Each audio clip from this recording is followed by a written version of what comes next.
Hello and welcome to the final episode of the Techspace podcast.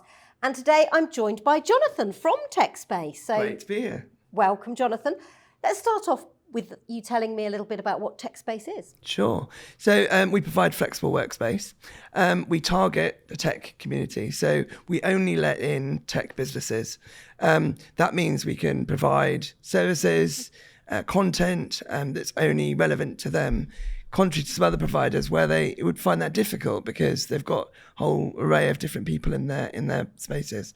So just some examples, we can provide content that helps the business with maybe fundraising, reverse pitching, etc. We can also provide content that's relevant to their employees. So training, first-time manager courses, for example. And we can provide tech solutions in terms of connectivity, data privacy, etc., that maybe is not provided elsewhere. Kind of where we are, we're in London, obviously. We're in Berlin as well. We've got 5 sites here. We've got 2 in Berlin. We're growing. We've got quite big ambitions. But yeah, so that's who we are. So are you aiming this office space at tech startups specifically? We have some startups, but our kind of sweet spot is scaling companies. So anything from 20 up to 100 is the kind of the sweet spot. But to be honest, it's any company in the tech space. We've got, right up to unicorns. Some very famous large companies are in our sites as well. So it's a broad array. And I have to say, I'm very jealous of this particular space. Lots of places need more space for podcasts, I would say, but then I might be biased. Now, one of the things that my chats with our guests over the last 5 episodes has sort of thrown up, an interesting fact for me, is that there's a lot of data now around what people want from their employers. And employers are actually starting to look at this data and make judgments about how they kind of continue their working lives, because we're in this period of experimentation. So you've done your own survey. Let's start by kind of going through some of the highlights of that. What's the data telling you about what the future of work looks like? So I think 3 or 4 things that popped out at me from reading it. So one is people are spending more time in the office. There's also simultaneously less people actually having hybrid work. So there's a lot more people actually working full-time in the office. Mondays become a lot more popular. That's also really clear in the data. A few things that haven't changed. Friday, for whatever reason, is still pretty sacrosanct. I think that might be the right word. And dogs are still popular in the office. We all love a dog in the office. We all love a dog in the office, as long as it's well behaved. Well, yes, there is that, isn't there? I actually witnessed a rather unpleasant incident with a dog in my office, but let's not go there. Why Mondays, do you think? Why is that suddenly grown in popularity? Well, maybe there's a positive and maybe a cynical view on that. I think what the positive side is, and I suspect this is the main one, for whatever reason, I'm sure we'll come on to this in a minute, from individuals and from companies, there's a desire to have more time in the office. And I think that's part of it. People were already coming in Tuesday, Wednesday, Thursday. So it was Monday or Friday, and Monday's been chosen. That might be the slightly cynical one. I think the really positive, though, is people are wanting to come in, be aligned, about what their working week is looking like, what they're going to be focused on. And it's great to get people together to make sure you are aligned for the rest of the week, whether you're going to be together or indeed working from home. So I think that's probably why. There's quite a lot of things that have been thrown on the table during this post-COVID period of experimentation. We've seen some people experiment with 4-day weeks. Some places have gone for shutdown periods so that people have, a space not to be in the office. Other people have talked about an ability to work from anywhere, so you could perhaps go abroad for a period of a month and work, unlimited leave. Do you think any of those are going to become the norm, or were they just sort of panic reactions to this sort of abnormal life that we all had in during the pandemic? There's definitely a response to the pandemic. It was also weird for all of us, wasn't it? And I think to some extent people are still working a little way through that. Personally, I think the biggest thing that's changed pre and post that horrible period is flexibility for individuals. So, I come from an age group when we were maybe expected to be working 9 to 5, perhaps a bit more. That's really not the case anymore. I think it's more about the output of your work, and it's less important, therefore, where you're doing it or even what time you're doing it. So I think whether it's 4-day week, it's whether it's 3-day working in the office, 4 days, whatever is chosen, it's actually mainly around flexibility. But I think the thing that's changing now is kind of a more intentional design from companies and teams about when the best work is done as well. Now, we've had lots of different viewpoints from our guests over the weeks, and I just want to run you through some of them. So one of the things that interested me was Hayley from Databricks. She was talking about how they set about sort of very intentionally designing their space in a Techspace office in Berlin. And that had to take account for this post-COVID flexi working. So do you think that we're going to see more of that people are changing the uses of their office space?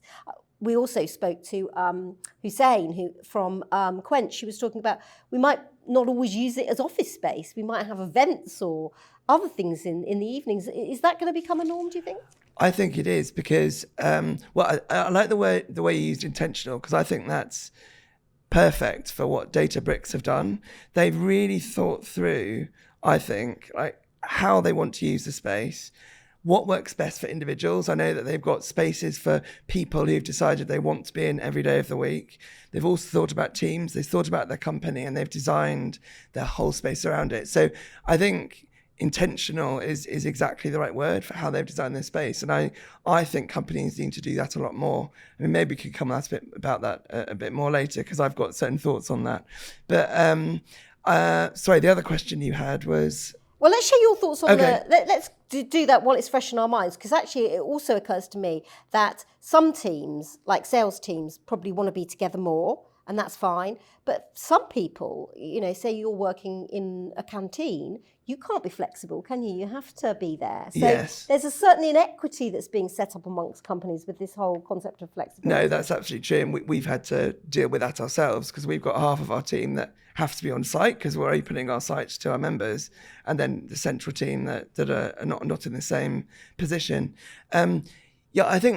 I think how companies should now be thinking about it is, a year ago there was kind of this we and me concept. You initially coming out of COVID, it was all about the person and what did they want, and that was partly about we didn't know what we were doing after COVID. It was also partly about the shortage of talent, so you really had to attract people. Then we started talking about what's good for the company. I think it needs to go one step further than that, and I think you need to think about the individual, but teams, like individual teams within a company, as well as the company as overall. So, I mean, using us just for a little bit as an example, we have 1 day a week when everybody comes in, and we're intentional about that, using that word again, because I think culture only really develops if you're quite regularly together. And you can't leave that to accident, because unless you actually decide you're going to all be together, it won't happen. Likewise, at the team level, whether it's functions, marketing, sales, finance, whatever, but also between functions, sales and marketing is an obvious one. You almost need to be intentional about times when those teams can be together. And again, if you just leave it to individual choice, that just won't naturally occur. So I think the best examples I've seen, and I think Databricks is a good one, is when you've got right flexibility so that people can go about their lives. I took this morning off because I was trying to get my car sold. You need stuff like that. You need flexibility to do that. You've got the flexibility for the individual, enough time for teams to do their best work, and time for culture at a company level to be developed. And I personally think that's the way it should be looked at. And we will come back to culture. But the other question that I asked was about the future of office space, and Hussein suggesting, from Quench, suggesting that maybe office blocks are going to look very different in future, and they're going to be very multi-purpose, and work's only going to be one of the many things that happens in there. Would you agree with that? I think, I would say this because of what we do, but I mean, we have lots of different spaces. And the reason we're doing that is because we're seeing a demand from people in the tech space, especially for that. So you've got companies that will have their office, they'll be using our event space for their all-in days, their meetings, having meetings and social activities in the cafe or bar. I agree. I think there has to be a wide variety of spaces for how you do your best work, but for also different ways of going about your life and your work. Mm-hmm. And it does feel like people now are or bosses are trying to entice people back into the office with various things like, social events, which is great. But one point that Hussein made was that if you need to be enticed back into the office, then maybe there's a bigger problem.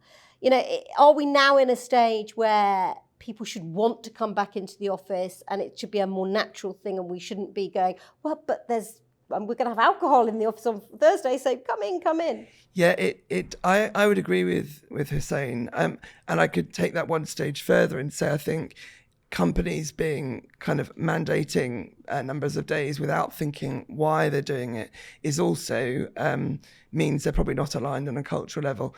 I think it's interesting compared to last year that the gap between what people are saying they want to do from their personal perspective and what they think the best work done at the team perspective has narrowed.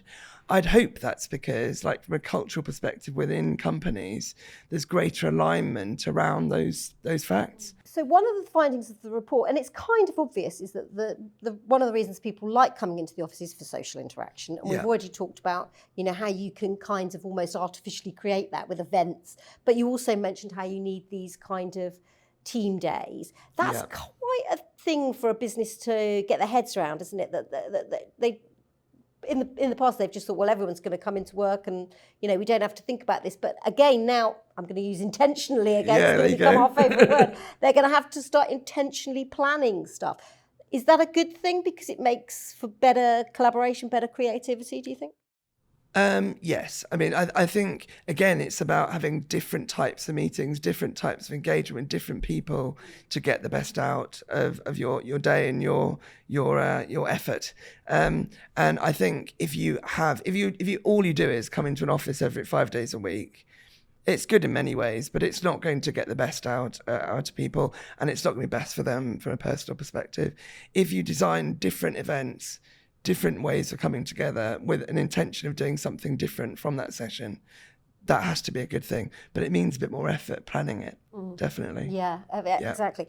Now, one of the stats that was in the report that sort of surprised me was this idea that 35% of bosses think that you're more creative when you're in the office. It surprised me because I thought it would be far more, because that seems to me fairly obvious. Yeah. Why do you think that you had that number? That is interesting. It was actually one of my bugbears like a year or two ago, that everyone was either talking about individual choice or productivity. And I just felt that was really too narrow a view, because it's not just about productivity. It is about collaboration. It is about culture. And the one that was always missing was this kind of creativity or new ideas. So I wonder if it's just that people haven't focused enough on it, and now people are starting to focus on it. But I 100% agree. I mean, from a personal perspective, if I try to come up with new ideas and I sit at home at my kitchen table, I'll be absolutely useless. But if I'm in the office and we're bouncing off ideas and talking, maybe I talk too much in the office, I don't know.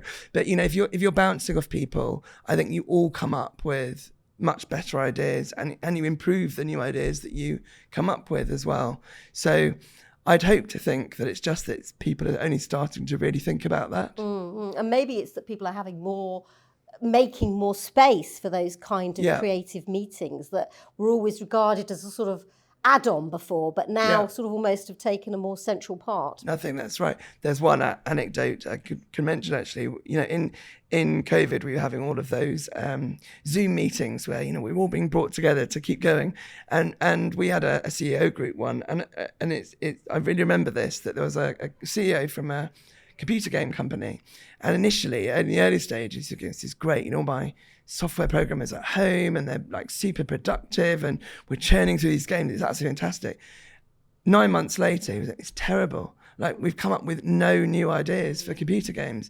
And so I think that needs more focus in all of this discussion around how we use space. It's definitely true that Zoom team meetings, I don't want to single out just Zoom, but any type of virtual online meeting, absolutely. Is I think we're all A, sick of them, but B, I think we treat them as kind of like a task rather than a sort of opportunity, right? I think the challenge is you tend to be brought together on that call for a reason to talk about X. And I think new ideas don't tend to come from that kind of structured conversation. They come from, something that just happens a bit more organically when you're physically together. Exactly. Now, one of the other things that came out from my chats with other people was that it's almost as if there's been a slight balance shift of power between employers and employees now feel more comfortable saying, I want to work these set days, even down to when they're applying for a job. They might kind of come in and say, are you a flexible business? And not feel that that's immediately going to make the interviewer think, well, you're a bit lazy if you don't want to be in the office. Is that something that's borne out in the report? Is that just a sort of natural change that people are having their say a bit more about how they want to work? I mean, I quite like the fact that people are being more upfront about what they want. I think that's really good. And I think it comes back to this point that you have got to take into account what is best for individuals. And we're all very different. So one individual is very different from another, pointing out the obvious. But I also think companies need to be very opinionated about what they think is best for their company, their culture, their team, their best way of working. That doesn't mean they're being draconian in the best sense. I'm not advocating that. I don't think we should be draconian as companies, but I think we should have, opinions and strong ones about when we feel like the best work is done. But it's a balance, again, between all those competing issues. Now, one thing that I spoke to with Caroline from Florence about was the serendipity of being in an office. Yes, in the past we were in all the time, but the benefit of that was that you would suddenly just bump into somebody you hadn't seen for ages and start talking about something and, oh, well, that's a project that I've been thinking about. Or, have we lost that? Or is that still very much a part of the reasons why people come in? I think it's the reason people come in. I mean, whenever we ask these questions, and it's borne out of the report, the social engagement part comes out, and it comes out in different ways. They want to be socialising together, they want to collaborate together, they want to do work together, but it's all about people connection. So yes, that's right. But it also comes back to how we design spaces for that as each individual company. So you've got to make sure your space enables those types of interaction as well. And it's all just not rows of desks. Exactly. Yes, we are definitely seeing more attractive offices, which is a good thing because it can only be good, can't it? Yeah, exactly. My previous office was very dark, and anything that gets light into an office, that's my vote. Absolutely.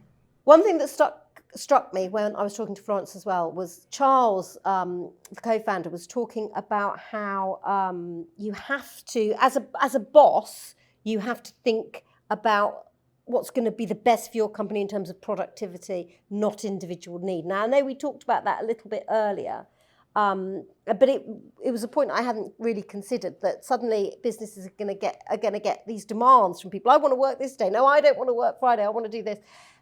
They've got to sort of step back from that a bit, haven't they, and decide what's best for their business as a whole, do you think? I think that's right. And what I like about what Florence have done is that they're, again, back to this team part, I think they're being very deliberate about when they bring teams in the week. That also makes their CFO, I'm sure, happy, because it means they're using the space more effectively and efficiently from a cost point of view. As I said before, I think it's not just about productivity, although that's really important. It is about culture, collaboration and creativity as well. But I do love what they've done in terms of being very deliberate. And again, it's back to the point of a company not being afraid to be opinionated about what they think is best for the company, but also taking into account what is good for the individuals. Now, obviously, we're in turbulent economic times still. A lot of firms are downsizing, not just downsizing staff, but in some cases downsizing their offices because they just don't need that amount of space. Fridays, for instance, there's a lot of empty office space in London, I should imagine, on a Friday. Is that a trend that you're seeing, that people are thinking we don't need such massive offices anymore? We obviously saw a big shift before and after COVID. And we've got a couple of examples of companies that have gone from, maybe still got 200 people, but gone from a 200 office to a 40 office even. So that definitely happened after COVID. I'm not noticing any further shift towards smaller offices. And we've got other examples like the one we've talked about, Databricks, where they've actually opted to have more space to create these different spaces for different work. So definitely happened post-COVID, but I'm not noticing it anymore. Now, I've just had a discussion with Unmind, and we talked very much about mental health and well-being. This has become sort of a really important part of people's working lives, isn't it? You spoke earlier about how we used to work 9 to 5, and actually everything's changing in the way we physically work, but it's also changing in the way we mentally work. So what are you seeing in terms of that specific space when it comes to the report and your your anecdotal experience? I think it's well-being in the kind of broadest sense. It's definitely mental health. It's definitely physical health. But I think it's also, and again, this is generational shift, I think. But, the younger generations are much more focused on why they're working and are they really making an impact, and do they feel they're contributing and adding back from what they're doing. And I suppose so I would think of well-being in that broader sense of all of those attributes. But I think it is very interesting looking at the different generations, and again using my old experience.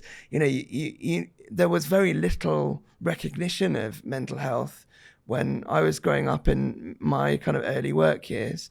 And it's only a good thing that that's there. But I do think it's this broader aspect of values, vision, growth, alignment, trust between people at work, culture. It's all of those things together that are important nowadays, I think. And for a good reason. Quite a few of my chats have come back to the topic of artificial intelligence. Right. We're thinking about the future. And artificial intelligence, AI, is going to play a role in how we work. It might change how we work. We're still very early days with it, right? What are your thoughts on the role that AI is going to play in the workplace? Interesting. So I'm not a tech expert, so I won't be talking about that side of it. I am a bit of an economist, though. I did economics at university, and do you remember, is it Karl Marx and Schumpeter, I think it was Austrian economist, talked about creative destruction. And I think AI is like that. Yes, lots of jobs will be severely impacted or may even disappear, but also lots of jobs will be created. And there have been so many phases in the past where you've seen that. Again, back to early career for me, the early 2000s, late 1990s, when the web was first rolling out, there was lots of talk about doomsday on 1st of January 2000, when it was all going to fall apart, but also about all the jobs that are going to be destroyed. But unemployment's lower now than it was then. So I'm not undermining the shift it might, or the impact it might have on individuals, but I think then that comes back to companies and countries to make sure that their people are retrained for the new environment. But I'm an optimist in terms of it being a good thing in terms of job creation as well as jobs being lost, but also about making jobs more interesting. I mean, if we can not be doing loads of mundane stuff, but actually doing the things that only humans can do in terms of being more creative and how we go about our lives, and not doing really mundane tasks, which AI can help us with, that can only be a positive thing. I wanted to ask you as well about some of the downsides of coming into the office, which is the impact on the environment. Yeah. How do we kind of deal with that, do you think, going forward? Because one of the nice things about working from home was that our streets were quiet, weren't they? Yeah. We could hear the birds sing and we didn't have cars on the road. And now it feels like we're very much back to busy roads, busy trains. Yeah. Certainly don't miss. Don't would like to get that seat back in the morning. It's a tricky balance, isn't it? I mean, I think, all companies are thinking about how they reduce their impact on the world. And I think it really has to come back to our personal, our company and our country decisions around how we have a lower impact on the environment, and not just about staying at home. Because I think you can come to work and still have a positive impact on the environment. So I'd hope that we can solve that problem in those positive ways rather than staying at home. I mean, there's also the cost of living aspect to all of this as well, which again, I think comes back to that individual and company balance. If individuals can save a bit of money by having a couple of days at work and they feel they can work better as well, then that's got to be a positive thing. Now, we started off by talking about your highlights. Let's finish on some conclusions. What are your big takeaways from the report in terms of how you think we are going to be navigating this new world, really, isn't it? It's a new type of normal in terms of how we work. Yeah. What are the things that have most struck you as being how we're going to be changing? I think maybe it's back to this being much more thoughtful and thinking about the different works that is done, as well as the individual needs from your employees. You need to listen to your employees. You've got to think about where the work is best done for a team level, at a company level. You've got to think about your budget, but they can't be thought about all separately. They've got to be a merged decision. You can't, on the one hand, have a CEO saying, I want everybody in. At the same time, the CFO saying, I want to cut the cost in half. It doesn't work. You need the HR person, the people person, whoever's talking about culture overall, normally the CEO and the finance person. You need all of those conclusions to come together. And it's got to be based on what your employees are saying, as well as what you think is right for the business. And finally, what's your favourite thing about coming into the office? Not the dogs, I know. No. Yeah, they're not actually my favourite. For me, I'm a social person. I get my energy from being with people. It is being with people. So this is complicated for companies, isn't it? Because sometimes they're having to sort of completely rewrite their policies on flexible working, on work culture. So what would your advice be there to companies in terms of how they go about doing that? Yeah, it's interesting, isn't it? Because, again, going back to immediately after COVID, I was going, oh, God, what do we do? And it was almost somebody sitting down, just writing something with not much basis to go on. I think probably where the best decisions are now being made, it's where you've got people thinking about, how they're going to use the space and then constantly reevaluating it as well. So thinking about people in a company, there's a lot more people involved in this decision. A long time ago, I used to be a CFO, and I remember when I was looking at budgets and stuff for different countries, I'd almost not look at the office line because it was just seen as a need, and therefore you didn't really probe it too much. But I think now the CFO, as one example, is much more involved in this decision because they're kind of saying we should be able to save money because of hybrid working. And that's fine, but it only works if there's also the person who, the people director thinking about the culture of the business, the senior directors thinking about how they want their teams to work and where the best work is done. And all those competing things have got to be brought together and not thought about separately. And then I think it's experimentation. We certainly try to help our member companies with that experimentation in terms of we give them data on how their office space is being used, how often their people are coming in, for example, and what days they're coming in. And that would help them then reevaluate maybe their policies in light of what that data is telling them. And I feel like the conversations I've had, we've talked very much about experimentation, and now we're in a period where people have got enough data from a couple of years of experimenting to be able to start thinking about firm policies about how they go forward. Yeah, I think that's right. But again, it's not top-down policy. It's what do you want, and then articulate that in a policy.